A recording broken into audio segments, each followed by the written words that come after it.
বাপেরা, নওজওয়ানেরা, আর একবার বলি মন দিয়ে শোনেন। এ নওজওয়ানেরা, তরুণেরা, কাল কিয়ামতের ময়দানের কথা একটু বলি। আল্লাহকে ভয় করে, কিয়ামতের দিনে মাথা রাখবে, দেখতে না এক হাত উপরে আল্লাহ বা সূর্যকে নামিয়ে দেবে, সূর্যের 12 গুণ তাপ আল্লাহ বাড়িয়ে দেবে। এই সূর্যের তাপেতে মানুষের নাক দিয়ে ক্ষীণগুলো মাথার গলে গলে পড়বে। এই সূর্যের তাপেতে জমিনটা পুরে পুরে লোহা যেমন লাল হয়ে যায়, ওই রকম লাল হয়ে যাবে। এ যুবকেরা, তরুণেরা, বাপেরা, মায়েরা, বোনেরা, দুনিয়া জমিনে আব্বাসের কথা নেবে কি না নেবে এটা তোমাদের ব্যাপার। কিন্তু আমি যদি হক কথা না বলি, আল্লাহ কিয়ামতের দিন আমাকে ধরবে। আর হক কথা বলার জন্যে দুনিয়ার জালিমরা আমাকে ধরছে, দুনিয়ার জালিমরা আমার উপরে জুলুম করছে, দুনিয়ার জালিমরা আমার মা বাপ তুলে গাল দিচ্ছে, দুনিয়ার জালিমরা আমার দাদু তুলে গাল দিচ্ছে, দুনিয়ার জালিমরা আমার ঘরে পুলিশ পাঠাচ্ছে, দুনিয়ার জালিমরা অত্যাচার করছে, দুনিয়ার জালিমরা আমার কাজে বাধা দিচ্ছে।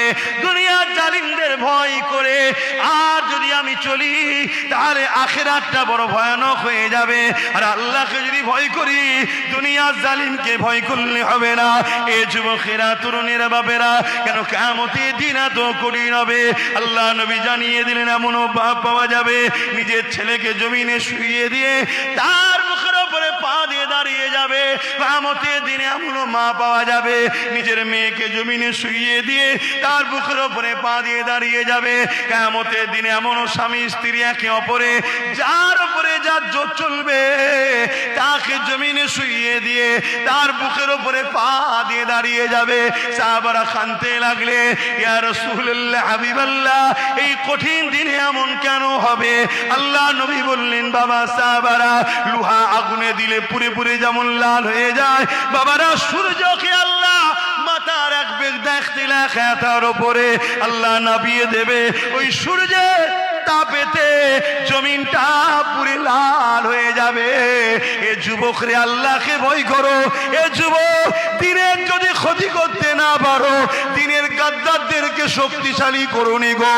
আল্লাহ দুহাই দিয়ে বলে যাচ্ছি, আমি মুনাফিক নয়, আমি গাদ্দার নয়। এই দিনের জন্য জান মাল কুরবান করার জন্য কথা বলছি। কোথায় না কোথায়, কোথায় না কোথায় ঘুরে বেড়ায়, না আমার আগে কোনো গাড়ি থাকে, না আমার পিছনে কোনো গাড়ি থাকে। এত কথা বলার কি দরকার রয়েছে? উদ্দেশ্য একটাই, কিয়ামতের এই কঠিন দিনে জানো আল্লাহ পাক আমাকে আরশে আজিমে ছায়াটা দিয়ে দেয়। এই জন্যে বলছি, কিয়ামতের কঠিন দিনে জানো রাসূলুল্লাহ শাফাআতটা পেয়ে যায়। কিয়ামতের কঠিন দিনে জানো দিনের প্রচারক হিসাবে আল্লাহ যেন আমাকে মাফ করে জান্নাত দেয়। তাই তোমাদেরকেও বলি, যুবক, আল্লাহ তোমাকে যৌবন দিয়েছে, আল্লাহ তোমাকে তাকত দিয়েছে, আল্লাহ তোমাকে হাত দিয়েছে। এই হাত দিয়ে আল্লাহ দিনের দুশমনদের ঝান্ডা ধরবে না। এই হাত দিয়ে আল্লাহর ঘর যারা ভাঙতে চায়, এদের ঝান্ডা ধরবে না। আল্লাহ পাক তোমায় হাত দিয়েছে, এই হাত দিয়ে তোমরা শক্তিশালী হও, ঐক্যবদ্ধ হও। আল্লাহর ঘরকে যারা ভাঙতে আসবে, তাদেরকে তোমরা এই হাত দিয়ে ইনশাআল্লাহ রুখে দেবে। আরো জোরে বলুন সুবহান। এ যুবকেরা, তরুণেরা, ওই কিয়ামতের দিনেতে এমনও মা পাওয়া যাবে নিজের ছেলেকে বুকের উপরে পা দিয়ে দাঁড়িয়ে যাবে, জমিনটা পুরে পুরে লাল হয়ে যাবে। এই কঠিন দিনে কি হবে উপায়? এই কঠিন দিনে কি হবে দশা? এ জালিম, এ অত্যাচারী, দূরে কাছে যেখানে সোশ্যাল মিডিয়ায় পরিবর্তন হয়ে যাও, অন্যায় করো না, অন্যায়কারীদের সঙ্গে সাথ দিও না। ওই কিয়ামতের দিনে আল্লাহ পাক কোরআনকে সুন্দর করে সাজিয়ে দেবে। ওই কোরআন আল্লাহ পাকের আরশে আজিমের নিচে কুদরতি ক্ষমতাতে আর এমন করে ঘোরাঘুরি করতে থাকবে। ওই সময় কোরআনকে আল্লাহ বলতে লাগবে, আমার পাক কালামুল্লাহ রে, কি চাও তুমি আজকে বলো, তুমি আমার কথা আমার কাছে কি চাও বলো। ওই সময় কালামে হক বলতে লাগবে, ও রব্বি আল্লাহ, দুনিয়ায় যারা আমাকে মহব্বত করেছিল, দুনিয়ায় যারা আমার পক্ষে ছিল, দুনিয়ায় যারা আমাকে পিয়ার করেছিল, দুনিয়ায় যারা আমাকে বুকে নিয়েছিল, দুনিয়ায় যারা আমাকে চুমা দিয়েছিল, দুনিয়ায় যারা আমার সঙ্গে লড়াই, আমার জন্য লড়াই করেছিল, দুনিয়ায় যারা আমার কোরআন আমাকে ইয়াদ করেছিল, আল্লাহ আল্লাহ পাক আমার প্রত্যেকটা প্রেমিককে আজকে আমি জান্নাতে দেখতে চাই। আল্লাহ নবী জানিয়ে দিলেন ওই কিয়ামতের কঠিন দিনে কোরআনের শাফাতের ওসিলা করে আল্লাহ যারা কোরআনের পক্ষে থাকবে, কোরআনকে পিয়ার করবে, কোরআনকে ভালোবাসবে, কোরআনের পক্ষে দাঁড়িয়ে লড়াই করবে, কোরআনের সঙ্গে থাকবে, কোরআনকে সাপোর্ট করে চলবে, কোরআনকে দিলে জায়গা দেবে, কোরআনকে চুমা দেবে, কোরআনকে বুকে নেবে, কোরআনকে মাথায় তুলবে, এক কথায় কোরআনের পক্ষপাতিত্ব যারা করবে ওই কিয়ামতের দিনে আল্লাহ নবী জানালেন আমার আল্লাহ তাদেরকেই জান্নাতি করে দেবে। আরো চিৎকার দেবন সুবহানাল্লাহ, আরো জোরে বলুন সুবহানাল্লাহ। নারী দিবে, নারী দিবে। সেই কোরআন সারা দুনিয়া জুড়ে বেইজ্জতি হতে হতে হতে হতে হতে হতে আজ আমার বাংলায় এসে আমার বাংলার মুখ্যমন্ত্রীর মুখে বেইজ্জতি হচ্ছে। বলেছে না বলেনি? কোরআন শেষ হয়ে যাবে, কিন্তু যে বলছে ও শেষ হবে না, হবে না। তোমরা হাজারো চেষ্টা করে ওকে রাখতে পারবে না, আমার আল্লাহকে শেষ করে দেবে। আর ওর পক্ষে যারা থাকবে আল্লাহ তাদেরকেও শেষ করবে। এটাই তো পরীক্ষা, এটাই তো পরীক্ষা। আমি একটা কথা জিজ্ঞেস করছি ভাই, খুব ভালো করে বুঝবেন। আচ্ছা, গুড় থাকলে কি আছে? পিঁপড়ে থাকলে টিকটিকি হোক, ব্যাং হোক, মাছি হোক, তাই তো? তারপরে আস্তে আস্তে কি আসবে? সাপ আসবে। তাহলে গুড়টাই যদি না থাকতো, 2011-র আগে এই বাংলায় বিজেপি ছিল, 2011-র আগে এই বাংলায় এরকম যেভাবে মুসলমানকে হত্যা করা হচ্ছে হতো, 2011-র আগে বাংলার লোক শুকিয়ে ছিল, খেতে পেত না? বলবেন তো? তাহলে 2011-র পরেই বিজেপি আসলে কি ব্যাপার? আনন্দবাজার পত্রিকায় রাজ্য সরকার প্রাক্তন বলেছিল না বিজেপিকে ফন্ডে এনে লড়বো। ফন্ডে মানে বুঝেন? বিরোধী দল। তা বিরোধী দলটা বর্তমান কে কে দায়িত্বে আছে? শুভেন্দু। শুভেন্দুকে চা খাওয়াই কে? শুভেন্দুর ওখানে গিয়ে প্রতিবাদ করেছে? কথা মাথায় ঢুকছে? খুব ভালো তারে বোঝো বাপ, এদের কথা একটু ভাব, নিজেদের কথা না ভাবিস, না ভাববি, বাচ্চাগুলোর কথা একটু ভাব। এদের কি হবে? এদের পাশে 50টা ছেলে চাকরি করতে যাবে, আর এরা কি করবে? বোঝো বোঝো, আল্লাহ দোহাই দে বলছে। আর কি বলবো বলো, আর কি বলবো? আমার কথায় কষ্ট পেচ্ছ তোমরা যারা এখানে দাঁড়িয়ে আছো? দিল থেকে বলো, কষ্ট পেচ্ছ? হুজুর সব কথা কেন বলবে, তাই তো নাকি? তাহলে তোমরা চাইছো তোমাদের বিপদে তোমাদের পাশে থাকবো না, এটা চাইছো নাকি? তাহলে বিপদে যদি পাশে চাও বাপ, তাহলে তো আমাকে সহযোগিতা করতে হবে। সেই সহযোগিতা হলো এটাই, আমি এদিকে আছি, আমার ভাইকে ওইদিকে পাঠিয়েছি, আমার ভাইয়ের সাথ দাও। এটা আমার ভালোবাসার মানুষকে বলা অপরাধ নাকি? আমি আমার বাপকে বলতে পারি না, আমার ভাইকে, আমার মা বোনকে বলতে পারি না যে আমার ভাইয়ের সাথ দাও? আমার ভাই যদি যেতে, মুসলিম অমুসলিম যেই হোক, ও নবী বংশের আওলাদ। আর নবীও বলেছে কোরাইশ বংশের নেতৃত্ব মানো, মিশকাত শরীফের হাদিস। কার নেতৃত্ব? কোরাইশের নেতৃত্ব মানো, রাসূলুল্লাহরও কথা আছে। তবেই তো তুমি কামিয়াবি হবে, বরকত আছে। এবং কোরাইশরা আল্লাহ ছাড়া কাউকে ভয়, ইমানদার কোরাইশরা আল্লাহ ছাড়া কাউকে ভয় ভয় করে মনে হয়? হ্যাঁ, একটাকে রুখতে গিয়ে 5 বছর কি হয়েছে বলতো? পুরো আদা পানি খেয়ে লেগেছে, কি করে ওকে হারানো যায়? ইনশাআল্লাহ, ইনশাআল্লাহ, ইনশাআল্লাহ, তারপরেও ইনশাআল্লাহ কামিয়াবি হবে। তা আমি যে কথা বলছি, তাহলে আমার বাপ ভাই মা বোন কোনো বিপদে পড়ে গেলে, প্রশাসনিক হ্যারাসমেন্ট হোক, বাইরে কোনো জায়গায় বিপদে পড়ে গেলে হোক, এই যে বাইরে বাইরে সব লাশ হয়ে এসেছিল, কেউ কথা বলেছে? রাজ্য সরকার তো বলতে পারতো বাইরে রাজ্যকে ফোন করে, এই তোর রাজ্যের লোক আমার রাজ্যে আছে, তুই যদি আমার রাজ্যের লোককে মারিস তাহলে এখান থেকে তোরটা পাঠিয়ে দেবো, আমারটা লে নেবো। একবার হুমকি দিলেই চুপ হতো না? হতো না? দিয়েছে? কথা মাথায় ঢুকছে? হায় হায় হায় হায়, যেগুলো এখনো দূরে আছে যদি আওয়াজ যায়, আমি চাইবো আল্লাহ হিদায়ত দিক। আর যদি হিদায়ত কপালে না থাকে, আল্লাহ আমাদের রাস্তার কাঁটা পরিষ্কার করে দাও। আল্লাহ আল্লাহ তুমি সাহায্য করো, আমাদের রাস্তার কাঁটা পরিষ্কার করে দাও। আল্লাহ বলুন আমিন। বলবেন না খুশি আল্লাহুম্মা আমিন। প্রথমে পরিবর্তনের দোয়া চেয়েছি, আমাদের ভাই আমাদের সাথে চলে এসো, বলুন আমিন। আর যদি পরিবর্তন না হওয়ার থাকে, তাহলে আল্লাহ আমাদের রাস্তার কাঁটা পরিষ্কার করে দাও। তো ভাই আমার, তাহলে আমি তো বলতেই পারি দুটো লোক, আরে ওর কথা বাদ দে, ওর সম্বন্ধে সবাই জানে, 100% সবাই জানে। শুনছেন? 100% সবাই জানে বিষ খেলে মানুষ, বিষ কেউ খাবে? যদি বলা হয় এলাও বিষ, খাবেন কেউ? এই জন্য বলেন। আর শরবতের মধ্যে যদি বিষ দিয়ে বলে এলাও শরবত খাও, অর্থাৎ বিজেপি হচ্ছে ডাইরেক্ট বিষ, কেউ খাবে না, কোনো মুসলমান খাবে না, ওকে খাবে?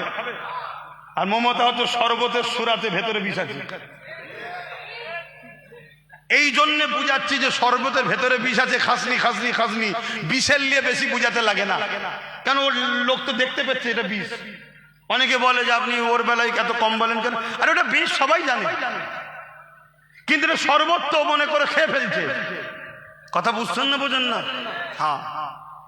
তো ভাইরা আমার, দুটো লোক, একজন বলছে ওয়াকফ আন্দোলন করলে আমি দুশ্মন হব, আন্দোলন যে করবে তাকে সে তার পুলিশদের জেল দিচ্ছে।